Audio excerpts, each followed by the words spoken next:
Hare Krishna, my name is Adithya Balaji and today I will be talking about Ayurveda and modern medicine. So first we will be talking about what is Ayurveda and first we will be talking about what is modern medicine. We'll talk about the side effects of modern medicine. I'll give a few examples. Then we'll talk about the difference between Ayurveda and modern medicine. Then we'll talk about the three doshas and we'll talk about, I'll give a few examples of Ayurvedic medicines. That's about it. So what is modern medicine? The definition of modern medicines, as the drug companies want us to believe, is any chemical substance intended for the use in the cure, prevention, or treatment of disease. Medicines do help you, but they bring so many side effects that it makes so impossible for the one problem you're trying to solve, you're giving trillions of other problems to add it to it. And yeah, there's a side effect. And here's a small joke. This is how they make up names for medicines. All those in favor of cyclopatschlamania. Okay, so here are some side effects of modern medicine. The funny thing about modern medicines is that they have so many possible side effects to solve just one problem. They're giving this many side effects. What is the point of a medicine that gives this many side effects to solve just one? Here's a secret. The pharma companies don't want to solve your problems. They just want to suppress it for a while, and while you are getting all the side effects, nice side effects for it, they are also giving if you stop taking the medicine, it will come back. That's as simple as how they do their business. Here's a small joke.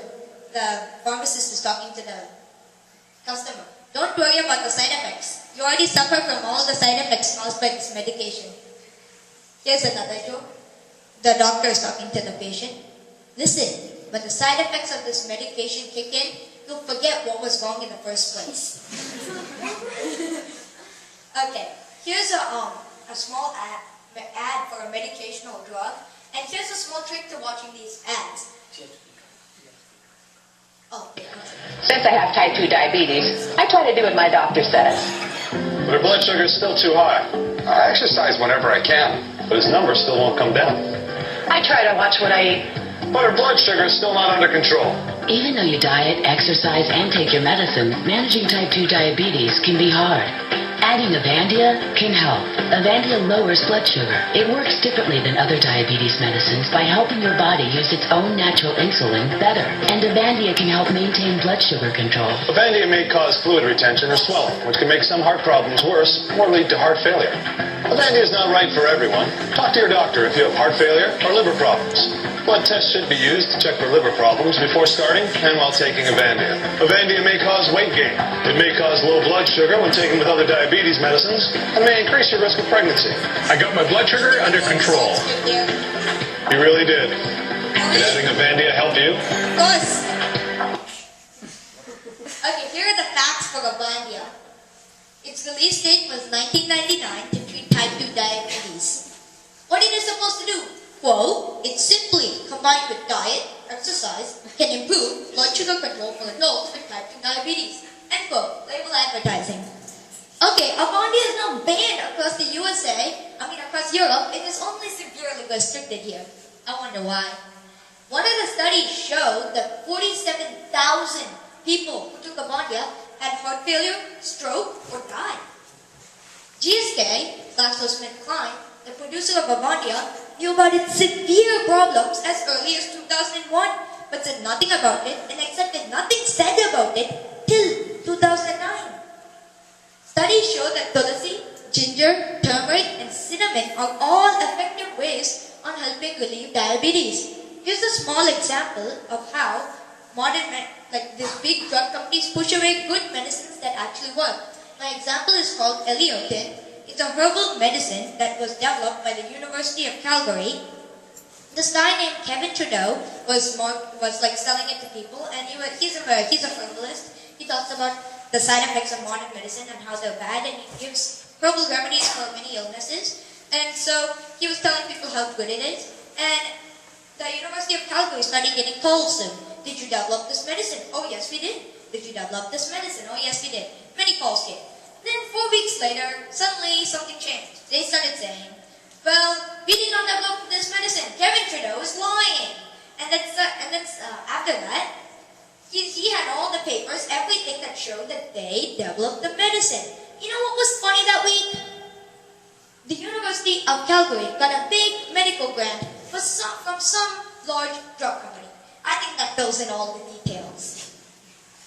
Okay, here's another one of those ads, and here's a trick to watching these medicinal ads. The first 30 seconds are perfectly fine.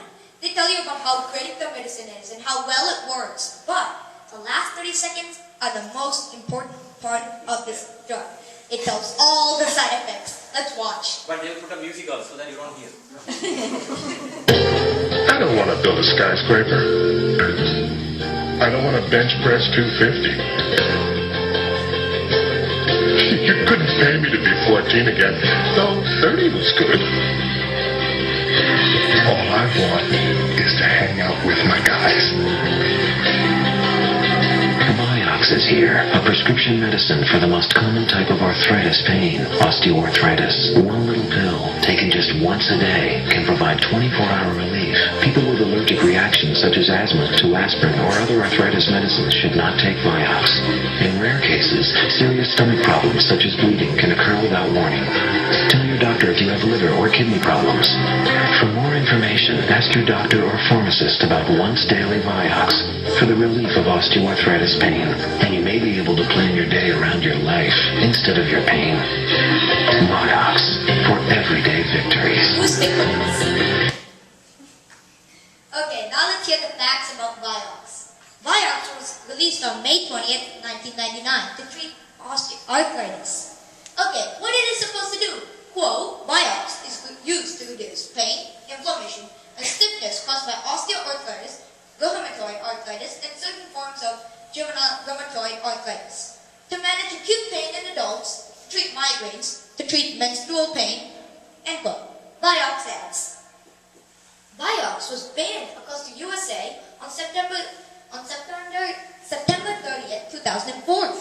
A study which began in 2000 with 2,600 patients showed an increased risk of cardiovascular complications began 18 months after patients started taking Vioxx. Even though Merck voluntarily removed Vioxx off the market after receiving all the profits, it shows how unreliable these modern medicines are. There are proven herbal alternatives for these medicines too, which include pineapples, turmeric, ginger, and celery, which all do effective ways of lowering arthritis. Now let's talk about Meridia, another medicine. Let's hear the facts. Its release date was 1997 to reduce weight.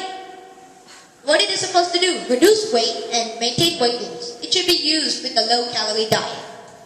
Meridia was recalled very recently on Friday, October 8, 2010. It was withdrawn from the United States, Canada, and UK and Australian markets. A study called SCOUT, Symmetromine Cardiovascular Outcome Trial, showed that 10,000 patients in 6 years that Meridia reduced 2.54 placebo, but Meridia increased heart attack and stroke risk by about 16%. There are also many herbal remedies for this medicine too. One of the main herbal supplements is green tea. A lot of studies being conducted on green tea right now. It does the same thing as Meridia, but with no side effects. Now let's talk about the difference between Ayurveda and modern medicine. Think of it like this. Your body is a boiling pot of water under a fire, and your pain, or what's it called? Disease is the boiling water. And modern medicine suggests to do this. Go twice in the water, again and again and again. It cools you down, of course, but it melts away. And that's it. You keep taking more and more and more. Ayurveda suggests to do this. Pull the fire away slowly but surely, and your pain's gone, lo and behold. Which one would you choose? Ayurveda or modern medicine, which you have to keep taking? Raise your hand. Modern medicine? Ayurveda. Who'd take Ayurveda? Exactly. That's what I would take. So if you have a problem, go to Ayurveda. Okay.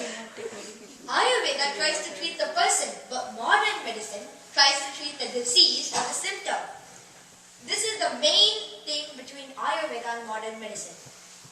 Okay, here's a small example. Me and my friend are both taking medicines to reduce weight. Okay, but it's working for him, but it's not working for me. Why?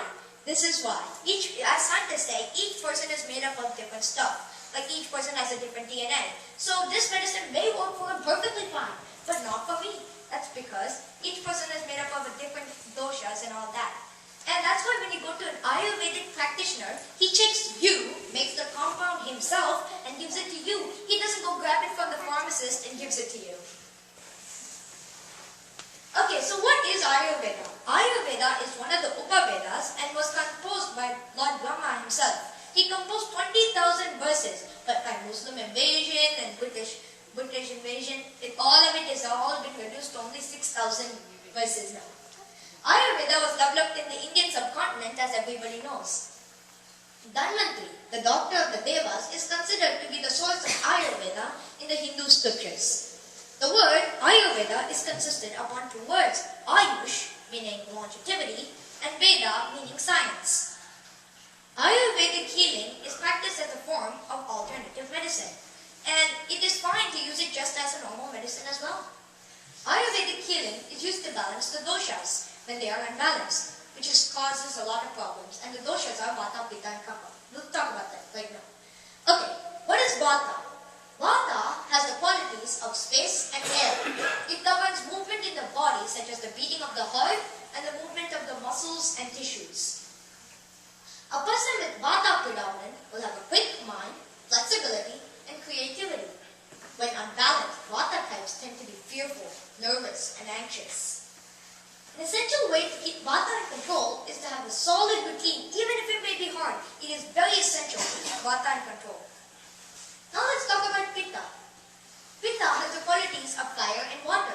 Pitta governs many of the systems, such as the digestive system and our rate of metabolism. A person with Pitta predominant will have a deep understanding in subjects once learned and will have a high intelligence. Out of balance, Pitta brings anger, jealousy, hatred. To help keep Pitta under control, one needs to exercise at the coolest part of the day and avoid hot and spicy foods. Now let's talk about Kapha. Kapha has the qualities of earth and water. Kapha is basically the structure of your body and provides all the water needed for all the systems. People with Kapha predominant will have strength, stamina, and endurance. Out of balance, Kapha brings attachment, greed, and envy. To help keep Kapha in control, fats, greasy foods, and dairy products should be avoided as best as possible. Now let's talk about some Ayurvedic medicines that can be easily found in the home. Now let's first talk about turmeric. Turmeric comes from the root of the plant Cucumber longa and it has been long used as an anti-inflammatory. Indians have known its Ayurvedic value for a long time. It has been proven that turmeric has cancer prevention properties. A London study showed that childhood leukemia rates are way lower for children who consume turmeric. It has been proven that elderly Indians who consume turmeric have a much lower rate of Alzheimer's disease. Now let's talk about ginger. Ginger is the root of the plant Zingiber fincheri. Ginger helps to reduce symptoms that come with motion sickness. Ginger also helps to relieve inflammation. Ginger tea, brewed hot, helps to relieve sore throats and eases the common cold. Ginger tea has long been used to relieve muscle and joint pains. Ginger is also very useful in helping to relieve the flu. Now let's talk about saffron. Saffron is the dried stigma on the plant, Crocus stabus, and the stigma is in the area where there's the pollinating plant, part of the flower. It is useful in treating cold and fever. A combination of saffron and ghee is often used to treat diabetes in India. It is often used in medicines that reduce inflammation. It helps prevent heart disease, increases memory, and some independent studies show that saffron has anti-cancer properties too. Now let's talk about tulsi as we all have in our homes. Tulsi leaves sharpen your memory, protects you against many diseases including malaria. Chewing tulsi leaves reduce the common cold and fevers. These leaves also help heal mouth infections. When the leaves are dried and mixed with mustard oil, they make an effective toothpaste. Tulsi is also very useful in helping to ease the flu. This is not a complete list of all the benefits of tulasi. Okay, these are my references. Thank you and Hare Krishna.